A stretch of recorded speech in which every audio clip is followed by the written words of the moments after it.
Welcome back. There is nothing that you will not be able to accomplish in this world. I am creating a movement to change the economy so that men, women, and children of every ethnicity can experience prosperity and live in harmony.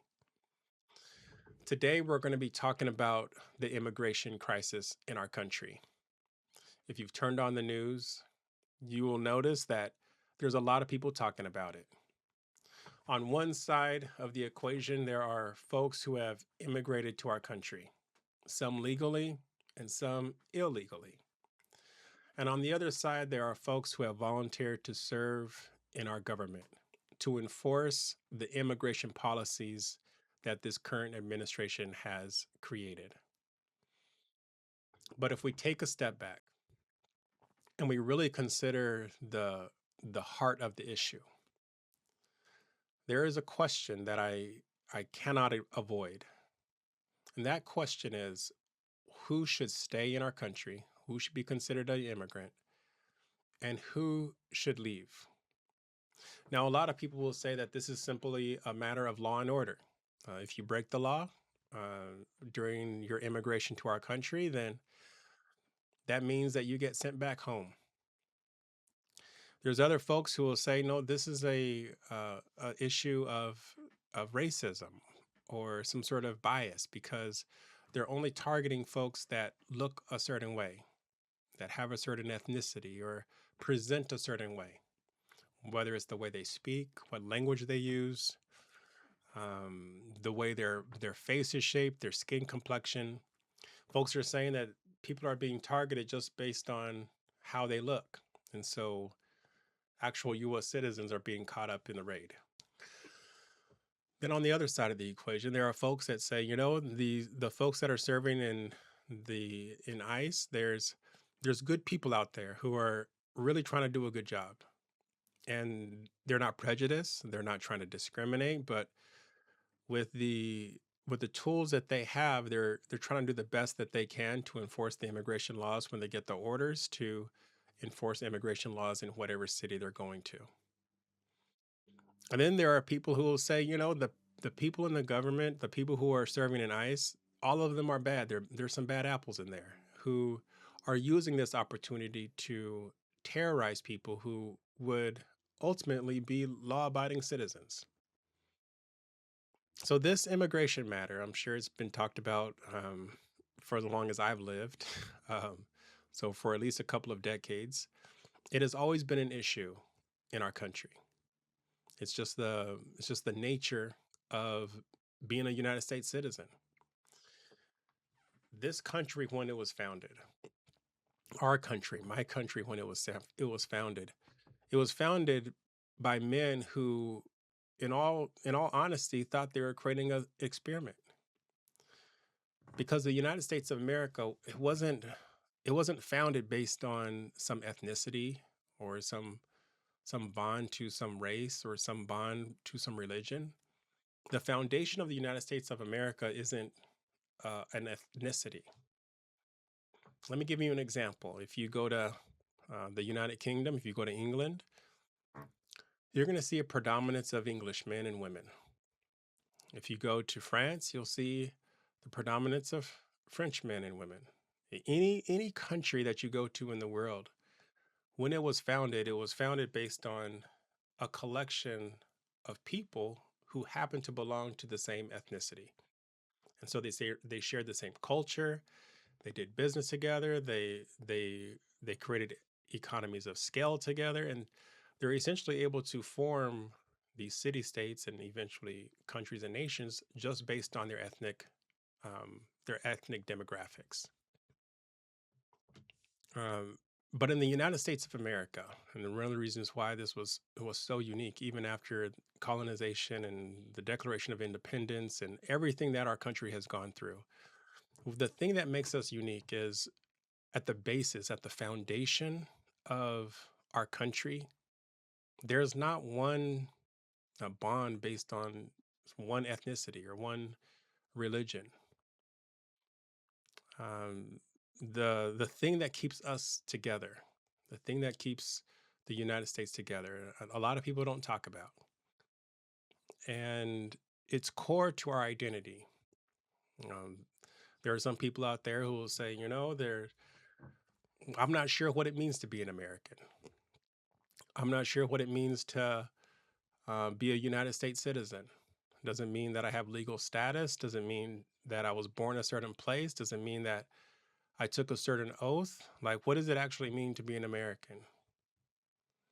And you can go different places, right? We can walk down the street, or you can visit any small town or big city all over our country, and you will, you could ask people, um, what does it mean to be an American? And if you ask 10 people, you'll probably get 10 different answers. What does it mean to be an American?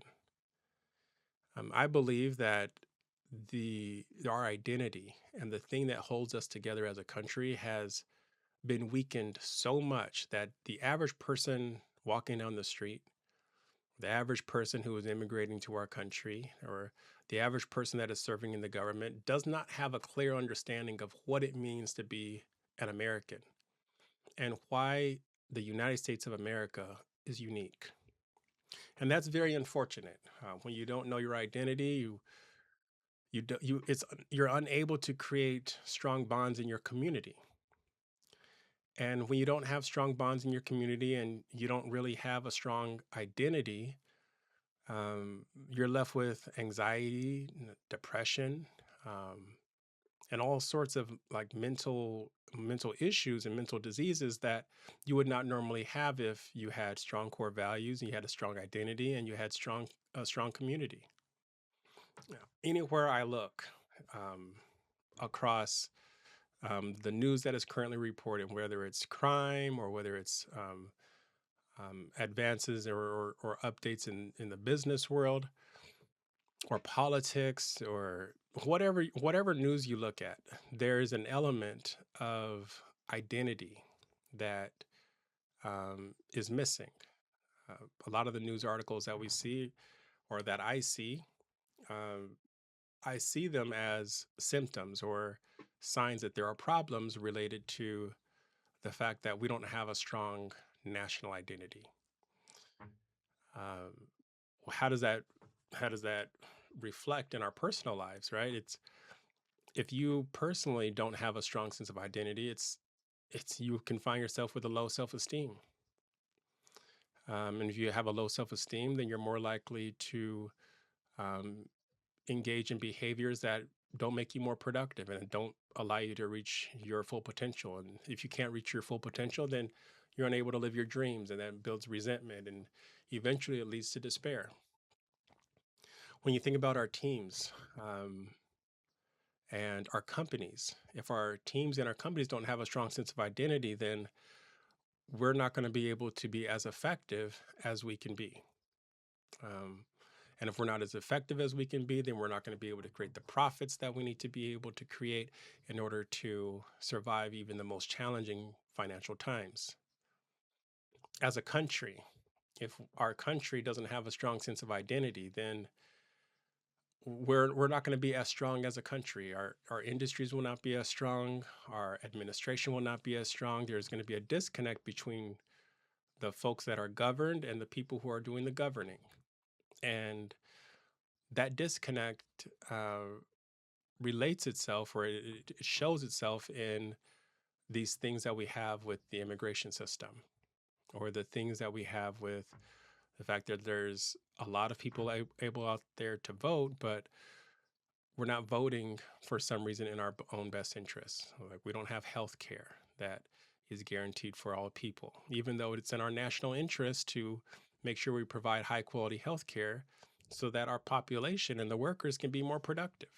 And if they're more productive, the economy will grow bigger, more tax dollars, so on and so forth. So the fact that we don't have a national health care plan that provides high quality health care to the people who are living in our country, it's a travesty.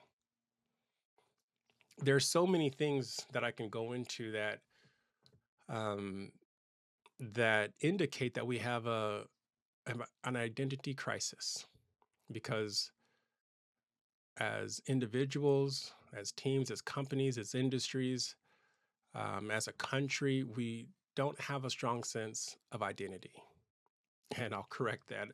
Some of us don't have a strong sense of identity.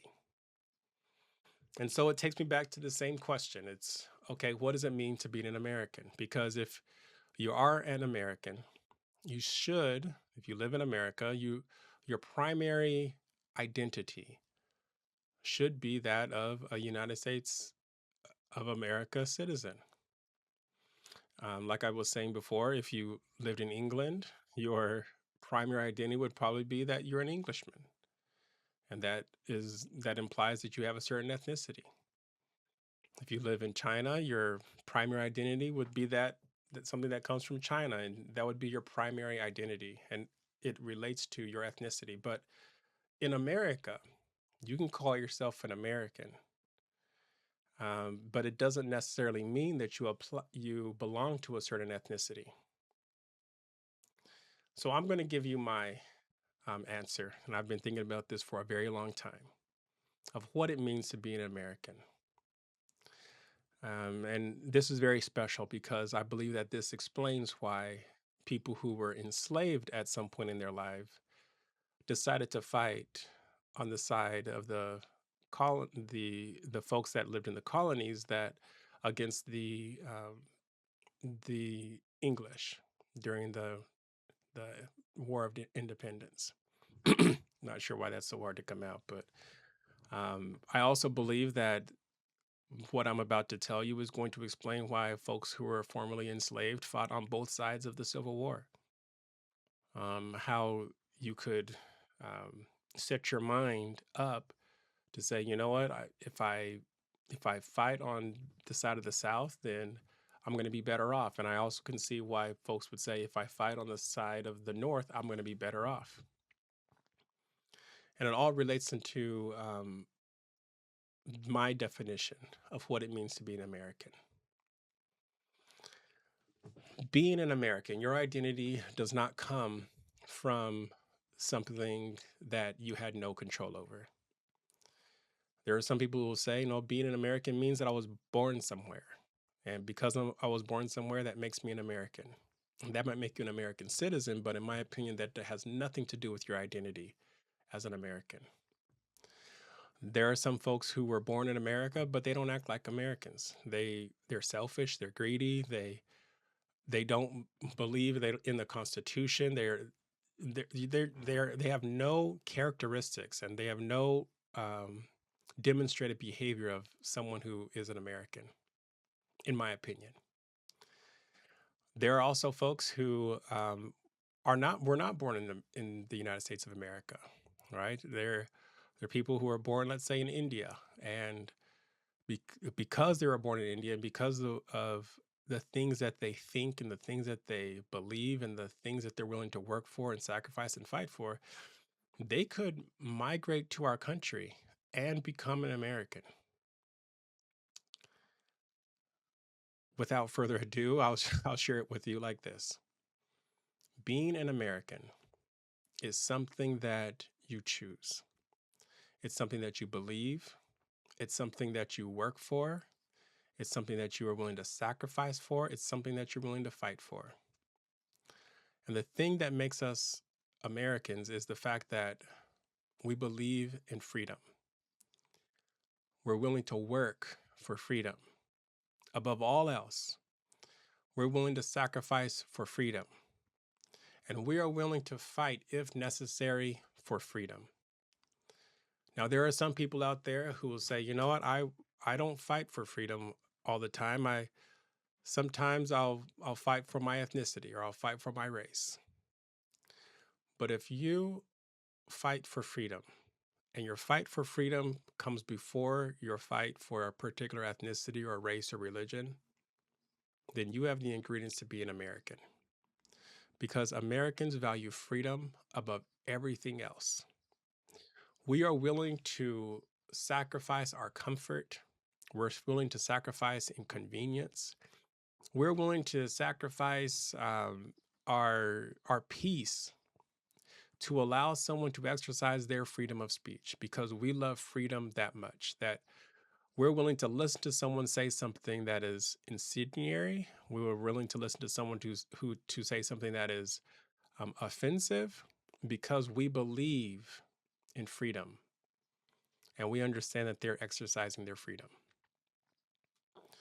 Um, as far as working, some folks would say, all I do is go to work and I come home and I pay my bills and I'm working for my family. I'm working to provide a better quality of life for my children. But my friends, if you're an American, you are not just going to work to pay bills. You're working for freedom. You're working for financial freedom. You're working for freedom of your children to be able to live their dreams. You're working for freedom. The formerly enslaved people, or the enslaved people who fought with the Americans against the British during the during the War of Independence. Those slaves were fighting.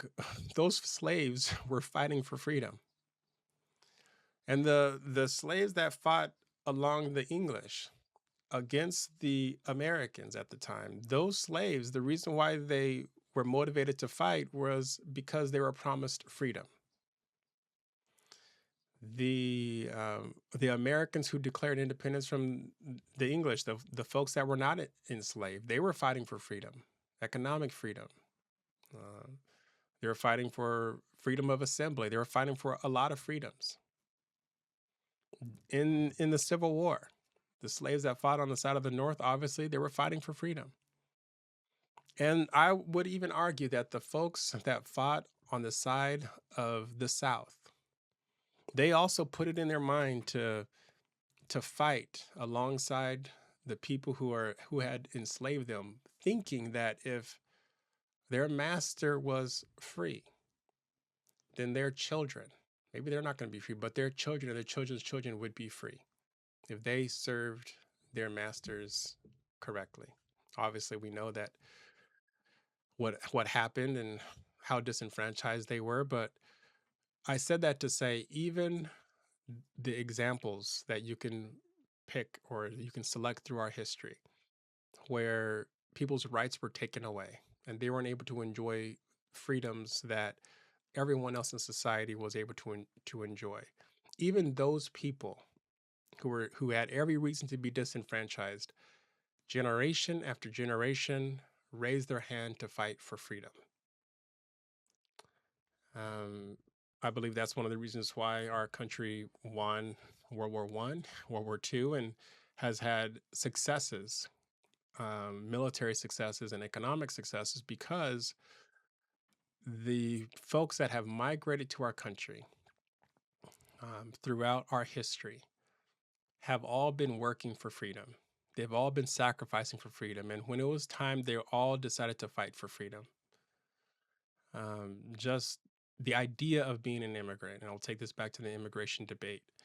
The idea of being an immigrant and leaving your home country, leaving the places where you're most comfortable, leaving your family, leaving your livelihood. Some of these folks have left with just the clothes on their back, but they've left searching for freedom, financial freedom, freedom of religion, freedom of assembly. They're looking for freedom, and they're told and they believe, and some of them just go based on that belief. They believe that once they get to the United States of America, they'll be free. And then once they're free, they'll be able to live their dreams. It's a very simple concept. Um, the folks that were born here, you can go all the way back to the Native Americans. I believe the folks that the Native Americans, I believe one of the reasons why they enjoyed this land, this beautiful land, as much as they did was because here they were free. You don't hear very many stories of Native Americans going to Europe or China or even to Africa because they were free here. And what more can you want when you're free? I believe that the Native Americans are Americans if they're willing to work, sacrifice, and fight for freedom. And throughout our history, Native Americans have fought in our wars, the French and Indian War. They've they fought. They've supported our country's growth throughout history. And I'm sure you could have talked to some Native American tribes back when the first immigrants were coming to our country, and Some Native Americans didn't want the immigrants from Europe to come and colonize and set up, build houses and create farms and all that, but they migrated anyway. And as a whole, the Native American nations eventually accepted the European settlers, this European immigrants. And I believe one of the reasons why they accepted them was because they made the case that these were Europeans that were oppressed and they were moving to America for freedom. They wanted to be free to worship, they wanted to be free to conduct business, they wanted to be free from the oppression that they were experiencing in Europe. Mm, Throughout our history, immigration has had their ebbs and flows, and folks who were being persecuted or oppressed throughout the world have always looked to the United States of America as that destination, that beacon, that better place, that safe space where you can escape oppression. You can escape prejudice. You can escape bondage. You can escape the horrible situations that you may have found yourself born into just because you were born into a particular regime um, that really takes away or stifles your freedom. And so here we are today with the here we are today with the immigration crisis that um, is it's sweeping across our country. And with this immigration crisis, uh, a lot of people are on both sides. Their tempers get hot, their emotions get high, and I believe a lot of them have forgotten who we should be supporting, who are our friends, who deserves who deserves grace, who deserves reconsideration, and who doesn't. And I believe that those immigrants, regardless of their legal or illegal status, who are willing to work, who are willing to sacrifice, and who are willing to fight, and who believe in freedom. It's almost like it's something that takes precedence over any religion or um, any other loyalty or any other belief. When you find someone who values freedom more than anything else in the world, um, in my opinion, those folks are Americans and they should be welcomed, whether or not they have legal status or not. We need to find a solution to keep them here because their contribution to our country will not only help us grow strong as as a country, but it will also help our economy grow. It'll help our schools be better. They'll help our healthcare system improve. They contribute more than you'll ever know to our country because they have what it takes. Um, we have to begin shifting our mindset about who we should support, who should we call a friend, um, and we have to start really considering what our core values are. Do we really believe in freedom? Are we willing to work for it? Are we willing to sacrifice for it? Are we willing to fight for it? I know that if I'm going to be successful in creating a movement to change the economy so that men, women, and children of every ethnicity can experience prosperity, I know personally that my movement must have a strong identity. And I don't believe that there is a stronger identity out there than that of a American, someone who believes in freedom, who loves freedom, who's willing to work for it and sacrifice and fight for it. And freedom is one of those things where you can't really pass down to future generations. Every single generation must earn their freedom. Otherwise, men or women who obviously are going to profit from taking away our freedom, they'll take away our freedom if it means that they can make a little bit more money. There are some people out there who are so greedy that they'll watch you suffer without health care just because they want to make some more money. You won't be free to get health care. You won't be free to eat healthy food. You won't be free to to feel that satisfaction and fulfillment and contentment of working a good career. They'll lay you off at the first sign of trouble because it's going to make them a little bit more money. There are some people out there who are so greedy, they will sell you out. They will sacrifice your freedom if it means that they can be rich. We're not like that. That is almost the exact opposite of the movement that I'm building. Every single person in our movement believes in freedom. And if you don't believe in freedom, let me know. You have to join a little bit later when you change your mindset. Every single person in our movement is willing to work for freedom, financial freedom, freedom of religion. You know all of them. Every single person in our movement is willing to sacrifice for freedom. Sometimes it is not easy. It is not easy to um, watch someone exercise freedoms when it makes you personally feel uncomfortable. You see someone speaking another language, you see someone wearing different clothes, you see someone behaving in different ways, you see someone creating family units that don't quite look like yours.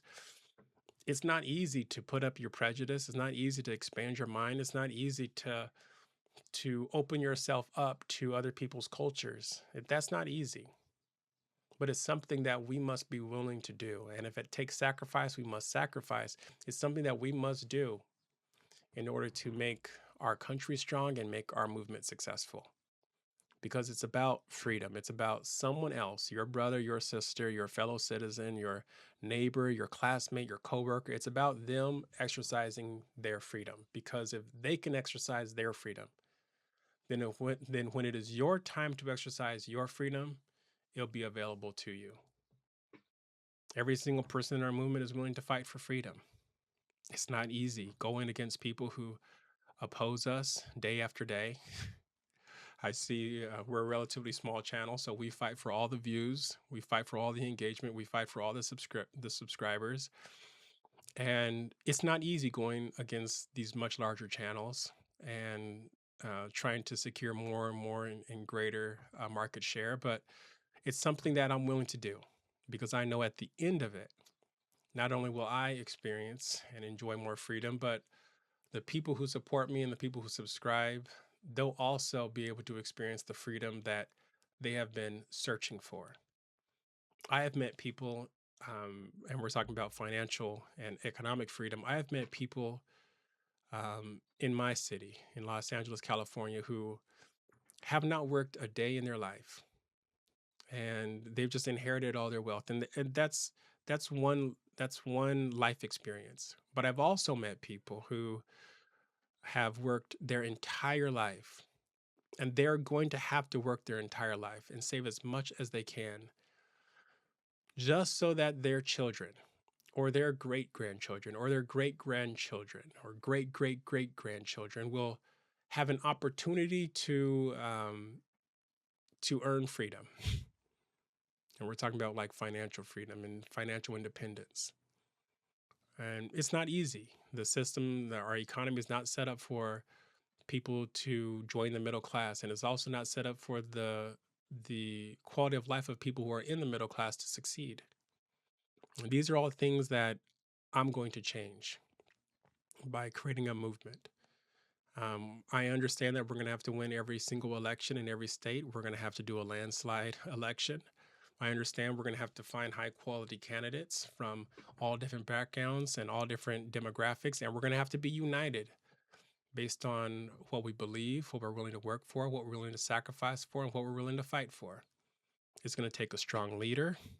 There's going to be things that I'm going to need to say and do that demonstrate that I'm a strong leader. There's going to be a requirement for me to make sure that I exercise great vision so that I can overcome the challenges that so many people who have tried to change the economy have faced and have failed once they faced them. But with all of this, and I want to leave you with this and conclude with this, but with all of this, with all the opposition, with all the identity crisis, with the things that are happening in our community, with all the work that we have to do, I have 100% belief that not only this message will reach the right people, but I have 100% belief that together We will be able to create this movement, and your life will be better than you can ever imagine. I see an economy, building an economy that will allow students to pay off their loans in less than 5 years and allow them to start careers where they'll be able to have enough money to take care of a family of four on just one salary. I see an economy that allows you to live a quality of life where you can take 2 family vacations each year. And I also see an economy that allows you to retire by the time you are 40 so you can go off and start another career doing whatever it is your heart desires. I also see an economy that allows you to spend time raising your children because our children are our future. There are so many things that I see. And every time I see streets that are in disrepair, or every time I see buildings that are crumbling in our city, and every time I speak to someone who is struggling financially, I shake my head and I find even more courage to do what I'm doing today because I know that there are people out there who are struggling that don't need to be struggling. Um, Today, that's my message. Stay motivated. Understand that you have to have a strong identity. So if you don't have an identity, start building it. Build it based on your core values, so that you can achieve your goals. And our companies and our teams must also have a strong identity, and our country must have a strong identity. And I talked a little bit about that today. Don't get caught up in this immigration raid situation where people on the left or people on the right are saying the ICE agents are wrong, or all the ICE agents are bad, or all the immigrants are bad. No one group is all bad, but there's a lot of people on both sides who do not understand what it means to be an American. And that's something that this movement is going to have to fix if we're going to be successful. We're going to have to promote the idea that you can be an American if you believe in freedom. You can be an American if you are willing to work and sacrifice and fight for freedom. You can be an American if you long to be part of a community that is based on freedom. We will unite against anybody who tries to take away our freedom. So there's I want to leave you, I want to leave you with that, is don't get caught up in this immigration situation where you find yourself taking away the freedoms of people who would technically be an American if it wasn't for a piece of paper. And also don't get caught up in on the other side where you are demonizing people who have volunteered to serve in the government or the people just because there's been some bad apples. And don't take away their freedom to serve the community and to make a living. That's the message I have for to you today. This is another day of building the movement. We're growing our channel. We're on the road to 2,000, and I appreciate your support. I'll talk to you soon. See you in the next video.